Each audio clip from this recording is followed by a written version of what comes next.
अस्सलाम वालेकुम। उम्मीद करता हूँ आप खैरियत से होंगे। ये आयरस साइंस एकेडमी हमारा वेबसाइट लिंक जहाँ पर दिया गया है, जहाँ आपको अपने स्कूल, कॉलेज, यूनिवर्सिटी और एंट्री टेस्ट के एग्ज़ाम्स की प्रिपरेशन के लिए हर किस्म का डाटा मिल सकता है। हमने आपके सामने एक सीरीज़ ऑफ वीडियो में डिफरेंट कंप्यूटर साइंस की फील्ड्स को डिस्कस किया। आपसे रिक्वेस्ट है कि इस वीडियो को भी एंड तक देखिएगा।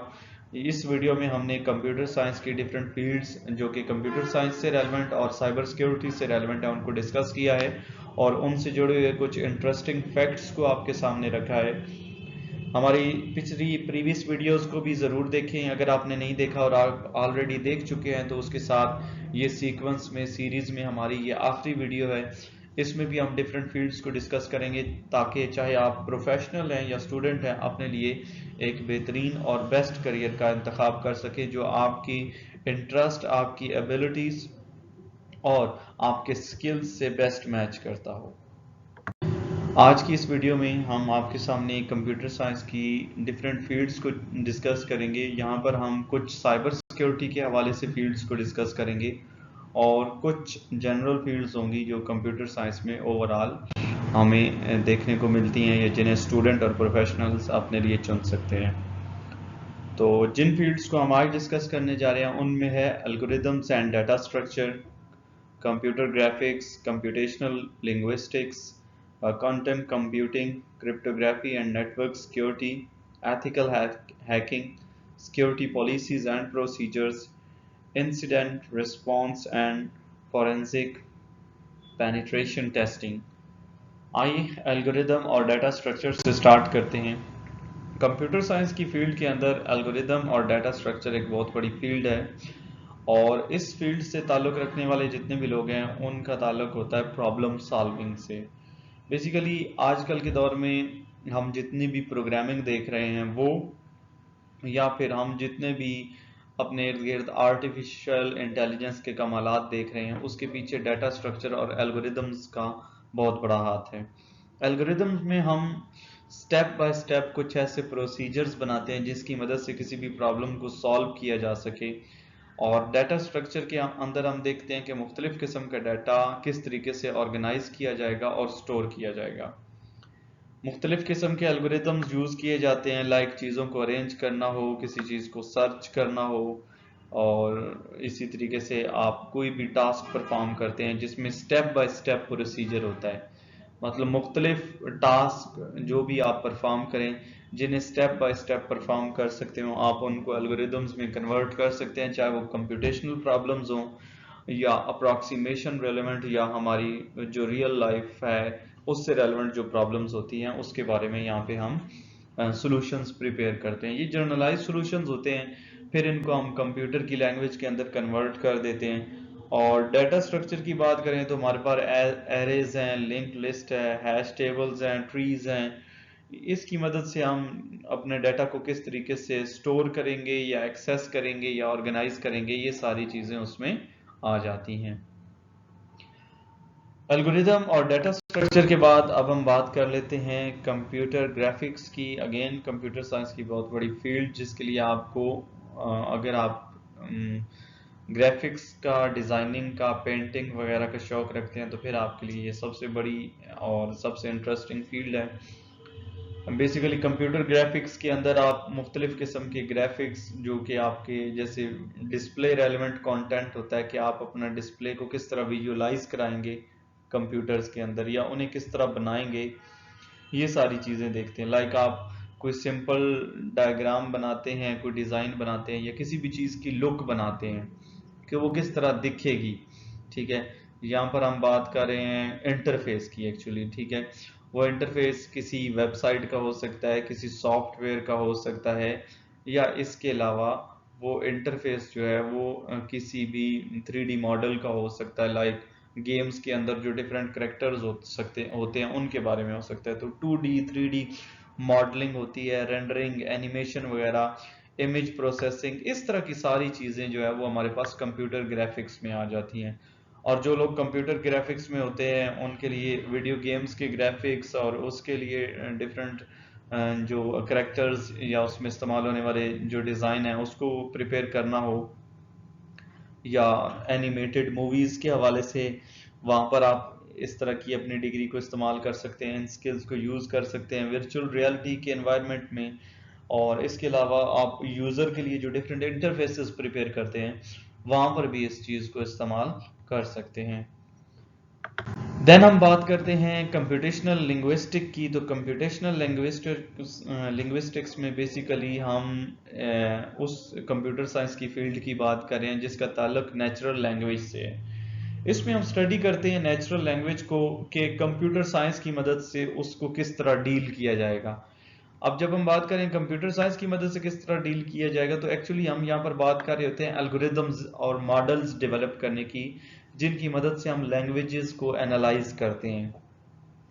उसमें मशीन ट्रांसलेशन की बात करें, स्पीच रिकग्निशन की बात करें, या सेंटिमेंट एनालिसिस की बात करें, या टेक्स्ट टू स्पीच की बात करें, तो इस तरह के जितने भी टास्क परफॉर्म किए जा रहे होते हैं बेसिकली उसके बैक एंड पे जो कंप्यूटर साइंस की फील्ड हमारी हेल्प कर रही होती है या हमारी सपोर्ट करती है, उसे कंप्यूटेशनल लिंग्विस्टिक्स का नाम दिया जाता है। देन हमारे पास फील्ड आ जाती है कंप्यूटर साइंस के अंदर आजकल के दौर की सबसे ज़्यादा मकबूल होती हुई और सबसे ज़्यादा जो है वो अपने सोसाइटी के अंदर होल्ड बनाती हुई फील्ड क्वांटम कंप्यूटिंग। ये एक ऐसी चीज़ है जो हमारी कंप्यूटर साइंस की फील्ड को रेवोल्यूशनाइज करने जा रही है। यहाँ पर हम जो डिफरेंट चीज़ों को डील करते हैं या जिस तरह की कंप्यूटिंग टेक्नोलॉजी से हम यहाँ पर अपना वास्ता हमारा वास्ता पड़ता है या हम उससे रोशनास होते हैं या उसे इस्तेमाल करते हैं, वो एक इस किस्म की चीज़ है कि जो शायद आज से 10 साल बाद जब आए तो हमारे लिए वो चीज़ें अभी अगर हम उनके बारे में पढ़ें तो हमारे लिए ख्वाब होंगी। ये बहुत ही एडवांस किस्म की कंप्यूटिंग टेक्नोलॉजी है जिससे सुपर कंप्यूटर्स के लिए जो टास्क बहुत मुश्किल होते हैं ये उन टास्क को बहुत इजीली और आसानी से नॉर्मल कंप्यूटर्स क्वांटम कंप्यूटिंग वाले भी परफॉर्म कर सकते हैं।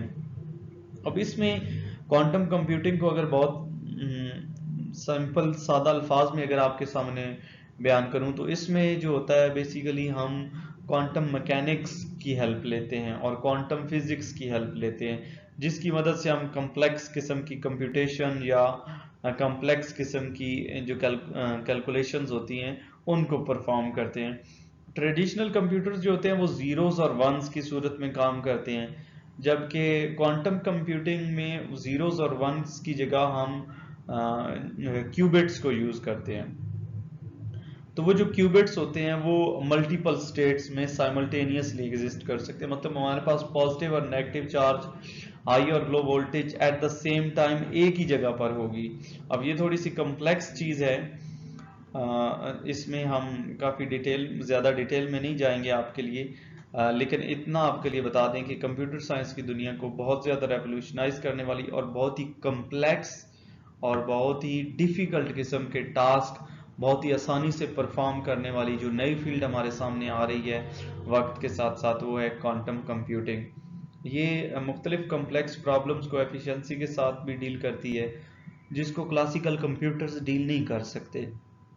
ठीक है, इसी तरीके से लार्ज नंबर्स को डील करना हो या स्पेस रेलेवेंट जो रिसर्च करनी होती है हमने वो होगी, इस तरह के टास्क्स में ये हमारी बहुत ज़्यादा हेल्प करेंगे। देन हमारे पास आ जाती है cryptography and network security. Cryptography और नेटवर्क सिक्योरिटी बेसिकली मुख्तलिफ किस्म की इंफॉर्मेशन को सिक्योर करने का प्रोसेस है, जहाँ पर हम नेटवर्क की सिक्योरिटी के ऊपर फोकस करते हैं कि हम अपने नेटवर्क को किस तरह प्रोटेक्ट कर सकें अनऑथराइज्ड एक्सेस से। इसमें हम मुख्तलिफ किस्म के एल्गोरिदम RSA है या AES है और सिक्योर कम्युनिकेशन प्रोटोकॉल्स SSL है और TLS है, इस तरह के एल्गोरिदम्स को यूज़ करते हैं जिनकी मदद से हम अपने सिस्टम के अंदर किसी भी किस्म की इंट्रूजन को डिटेक्ट करके अपने सिस्टम को सिक्योर बना सकें। मतलब आपकी कंप्यूटर के अंदर जितनी भी कम्युनिकेशन हो रही होती है ओवर द नेटवर्क, उसको सिक्योर बनाने के लिए आप इस फील्ड की हेल्प लेते हैं। देन हमारे पास आ जाती हैं साइबर सिक्योरिटी की डिफरेंट फील्ड्स। उनमें सबसे पहले हम बात करेंगे एथिकल हैकिंग की। एथिकल हैकिंग बेसिकली जो है वो ऑथराइज्ड किस्म की हैकिंग होती है जिसमें किसी भी पर्सन को अलाउ किया जाता है कि वो किसी कंप्यूटर सिस्टम को, किसी नेटवर्क को, किसी सॉफ्टवेयर को एक्सप्लॉइट करे।